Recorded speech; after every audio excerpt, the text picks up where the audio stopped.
Assalamualaikum warahmatullahi wabarakatuh. Kami dari kelompok 3 yang beranggotakan Ica Tamilasari, Yulian Nurustiningrum, Pinky Nurani, dan saya sendiri Siti Mardiah, Agatha Limkesa, dan Anissa Nurrahma. Di sini kami akan memaparkan materi tentang perkembangan bahasa yang meliputi pengertian perkembangan bahasa, karakteristik perkembangan bahasa, tahap perkembangan bahasa, model stimulasi perkembangan bahasa, dan yang terakhir, faktor yang mempengaruhi perkembangan bahasa. Pengertian perkembangan bahasa. Sesuai dengan fungsinya, bahasa merupakan alat komunikasi yang digunakan oleh seseorang dalam pergaulannya atau dalam berhubungan dengan orang lain. Jadi, perkembangan bahasa adalah meningkatnya kemampuan penguasaan alat komunikasi, baik secara lisan, tertulis, maupun menggunakan tanda-tanda dan isyarat. Menguasai alat komunikasi di sini diartikan sebagai upaya seseorang untuk dapat memahami dan dipahami oleh orang lain. Perkembangan bahasa terkait dengan perkembangan kognitif, yang berarti faktor inteligensi sangat berpengaruh terhadap perkembangan kemampuan berbahasa. Semakin besar anak itu tumbuh dan berkembang, maka kemampuan bahasanya juga ikut berkembang dari tingkat yang sangat sederhana menuju tingkat yang kompleks. Perkembangan bahasa dipengaruhi oleh lingkungan, karena bahasa pada dasarnya merupakan hasil belajar dari lingkungannya. Anak belajar bahasa seperti halnya belajar hal yang lain, yaitu meniru dan mengulang kata-kata yang dipakai oleh orang dewasa. Belajar bahasa yang sebenarnya baru dilakukan oleh anak usia 6-7 tahun atau saat ia mulai bersekolah. Karakteristik perkembangan bahasa pada anak SD. Kecepatan perkembangan bahasa setiap anak memang berbeda, tapi umumnya akan mencapai tonggak perkembangan berikut dalam rentang usia tertentu. Informasi berikut ini merupakan karakteristik perkembangan bahasa pada anak SD. Yang pertama, kelas 1, usia 6-7 tahun. Anak kelas 1 SD umumnya sudah mulai terbiasa menggunakan kalimat panjang baik secara lisan maupun tulisan. Anak juga sudah mengenal, menggunakan, dan memahami lebih dari ribuan kata saat berkomunikasi. Beberapa tolak ukur perkembangan bahasa anak SD kelas 1 menurut American Speech Hearing Association diantaranya yaitu: yang pertama, bisa mengingat apa yang didengarnya. Yang kedua, bisa menulis catatan atau jurnal untuk mengekspresikan diri. Yang kedua, kelas 2 dan 3 usia 7-9 tahun.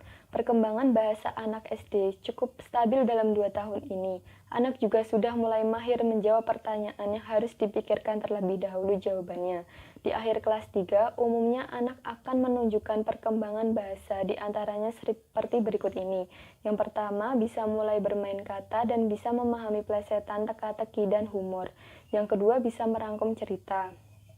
Yang ketiga, kelas 4 dan 5 usia 9-11 tahun. Menjelang akhir kelas 5, umumnya anak sudah mulai menggunakan bahasa lisan dan tulisan yang cukup kompleks.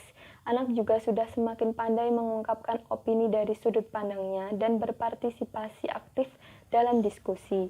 Tonggak perkembangan bahasa lain yang umumnya dicapai anak SD kelas 5 diantaranya: yang pertama, bisa menyusun dan menyampaikan pidato singkat dengan isi yang informatif. Yang kedua, bisa mengenali makna dan poin-poin inti dari sebuah percakapan atau tulisan. Yang keempat, kelas 6 usia 11-12 tahun. Di akhir sekolah dasar, umumnya hampir semua perkembangan bahasa di atas sudah dikuasai dan semakin membaik. Anak juga akan menunjukkan perkembangan seperti berikut ini. Yang pertama, bisa mendengarkan informasi lisan secara kritis. Yang kedua, bisa menjelaskan sudut pandangnya secara lebih rinci untuk meyakinkan orang lain.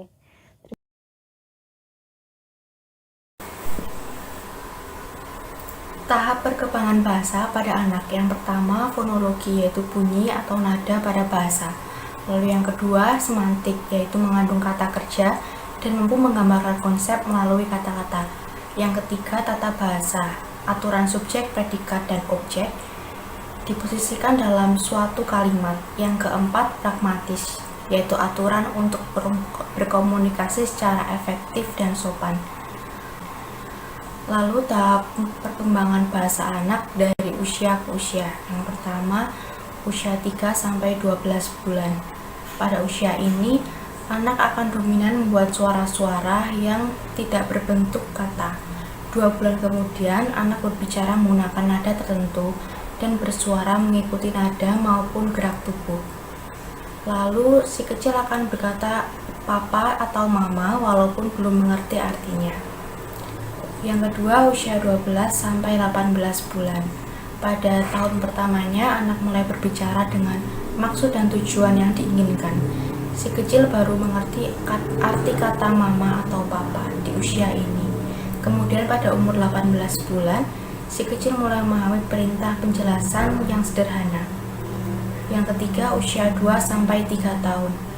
Pada usia ini, anak akan bertambah secara cepat. Ia mulai mampu bertanya menggunakan kata siapa, apa, dan di mana. Tahap perkembangan bahasa anak di usia 2 tahun akan mulai menggunakan kata kepunyaan dan mulai mengerti maksudnya pada tahun ketiga. Yang keempat, usia 3 sampai 5 tahun. Pada umur 3 tahun, anak akan menggunakan kalimat-kalimat yang lebih kompleks, yaitu menggunakan kata karena dan juga kalau. Anak mampu menggunakan kata aku dan kamu dengan benar. Juga ia mulai mengerti aturan dasar menyusun kalimat, sehingga mampu bercerita dengan temanya tersendiri. Lalu pada usia 4 tahun, anak bisa memahami banyak kata walaupun jarang menggunakannya. Ia sudah bisa mengerti emosi seperti senang, sedih, dan marah. Yang kelima, pada usia 5 sampai 8 tahun, si kecil mulai paham menggunakan penekanan nada pada suatu kalimat. Ia mampu bercerita dengan baik dan menarik.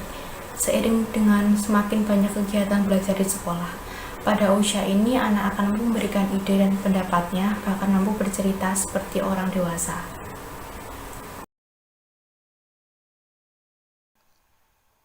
Perkembangan berbicara dan berbahasa anak. Untuk anak usia 9 sampai 10 tahun, yang pertama, senang berbicara. Seringkali tidak berhenti dan tanpa alasan yang jelas. Kadang digunakan sebagai alat untuk mendapatkan perhatian kepada orang lain.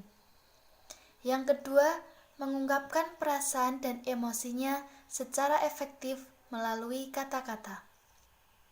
Yang ketiga, memahami dan menggunakan bahasa sebagai sistem komunikasi dengan orang lain. Yang keempat, menggunakan ucapan populer yang sering diucapkan teman sebayanya. Contohnya, kata manis, kata keren, kata top abis. Yang kelima, mengenai bahwa beberapa kata mempunyai arti ganda. Contohnya, panjang tangan, mengadu domba, dan sebagainya. Yang keenam, menganggap perumpamaan yang tidak masuk akal, permainan kata dalam lelucon dan teka-teki sebagai sesuatu yang lucu. Yang ketujuh, menunjukkan pemahaman tingkat tinggi mengenai urutan tata bahasa. Yang kedelapan, perkembangan berbicara dan berbahasa lebih meningkat luas. Anak usia 11-12 tahun. Yang pertama, perkembangan yaitu menyelesaikan sebagian besar perkembangan bahasa pada akhir fase ini. Hanya sedikit perbaikan masih diperlukan selama beberapa tahun mendatang. Yang kedua, senang berbicara dan berargumentasi. Sering tidak pernah berhenti dengan siapapun yang mau mendengarkannya. Yang ketiga, menggunakan struktur bahasa yang lebih panjang dan kompleks. Yang keempat, semakin menguasai kosakata yang kompleks, bertambah 4.000 sampai 5.000 kata baru tiap tahun. Menggunakan kosakata dengan terampil untuk mengembangkan cerita dan menggambarkannya dengan jelas. Yang kelima, menjadi pendengar yang suka berpikir. Yang keenam, mengerti bahwa kalimat dapat memiliki arti yang bersifat tujuan atau tersirat. 7. Memahami konsep ironi dan sarkasme, mempunyai selera humor dan sering menceritakan lelucon, teka-teki, dan sajak untuk menghibur orang lain. Yang kedelapan, menguasai beberapa gaya bahasa, bisa berubah-ubah berdasarkan situasi. Model stimulasi perkembangan bahasa pada anak usia sekolah dasar. Teori yang merupakan dasar pengembangan model stimulasi bahasa anak usia sekolah dasar yaitu terdapat 3. Yang pertama yaitu model behavioris. Inti pandangan model ini adalah orang tua mengajar anaknya berbicara dengan memberikan respon atau penguatan terhadap tingkah lakunya. Yang kedua, model linguistik. Memandang bahwa ketika dilahirkan, anak sudah dilengkapi dengan kemampuan untuk berbahasa. Anak mempunyai berbagai macam bahasa. Maka semua anak di dunia ini akan mengembangkan tipe-tipe bahasa yang sama, yang berarti ada suatu ciri universal dalam segala macam bahasa. Yang ketiga, model kognitif. Model kognitif merupakan pandangan terbaru mengenai perolehan bahasa pada anak, yaitu hubungan yang disebut model proses atau analisis strategi. Hubungan antara bahasa dan perkembangan kognitif ditinjau dari perspektif psikolinguistik dewasa. Ini terjadi karena anak-anak dapat belajar memang berkat adanya hal-hal yang positif. Terdapat langkah-langkah untuk membantu perkembangan bahasa pada anak usia sekolah dasar, yaitu 1. Membaca. Kegiatan ini adalah kegiatan yang paling penting yang dapat dilakukan bersama anak setiap hari. Dan buatlah kegiatan membaca yang menjadi menyenangkan dan menarik bagi anak, dan lakukan setiap hari. Yang kedua, berbicaralah mengenai kegiatan yang sederhana, yang orang tua dan anak lakukan dengan menggunakan bahasa yang sederhana. 3. Perkenalkan kata-kata baru pada anak setiap harinya. 4. Cobalah mengapresiasi setiap pembicaraan atau cerita pada anak. 5. Berbicaralah pada anak setiap hari, dan pandanglah anak ketika berbicara atau mendengarkan anak, supaya anak mengetahui bahwa mereka sangat penting. Faktor yang mempengaruhi perkembangan bahasa anak. Yang pertama, lingkungan keluarga. Sejak bayi sampai usia 6 tahun, anak lebih banyak menghabiskan waktunya untuk berada di rumah, sehingga intensitas berinteraksi dengan anggota keluarga lebih banyak. Anak dan orang tua akan terlibat aktif dalam berbicara, misal dalam hal membicarakan cerita, sehingga bisa berinteraksi secara verbal dan akan memperoleh kemampuan bahasa yang cukup baik. Yang kedua, kesehatan. Kondisi kesehatan yang kurang baik membuat anak mengalami kelambanan perkembangan bahasa. Selain itu, kesehatan yang buruk membuat interaksi anak dengan lingkungan menjadi terbatas, sehingga pengetahuan dan kemampuan berbahasa juga menjadi terbatas. Yang ketiga, inteligensi. Anak-anak dengan kategori inteligensi normal pada dasarnya akan memiliki kemampuan berbahasa yang baik. Anak-anak dengan kecerdasan yang tinggi mampu membaca dan memahami pembicaraan pada usia yang sangat muda. Yang keempat, keadaan ekonomi. Umumnya anak yang berasal dari keluarga dengan keadaan ekonomi yang kurang baik atau kurang mendukung, cenderung mengalami hambatan dalam berbahasa karena akses untuk literasi, yakni mengenal huruf sebagai lambang dan bunyi yang terbatas. Yang kelima, jenis kelamin. Vokalisasi anak perempuan lebih cepat sejak usia 2 tahun. Interaksi yang lebih intens antara anak perempuan dengan orang tua dan teman sebaya juga membuat pengetahuan dan kemampuan mengenai kata semakin meningkat. Yang keenam, hubungan keluarga.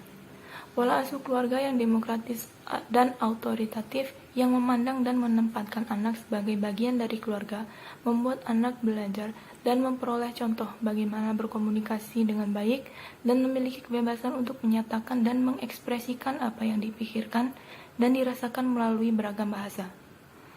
Yang ketujuh, akses komunikasi. keterbukaan dan dukungan untuk bergaul dengan lingkungan sekitar, baik keluarga inti, keluarga besar, masyarakat, maupun media komunikasi mendorong kemampuan berbahasa anak berkembang dengan optimal. Sekian pemaparan materi dari kelompok kami. Apabila ada kesalahan kata, kami mohon maaf yang sebesar-besarnya. Wassalamualaikum warahmatullahi wabarakatuh.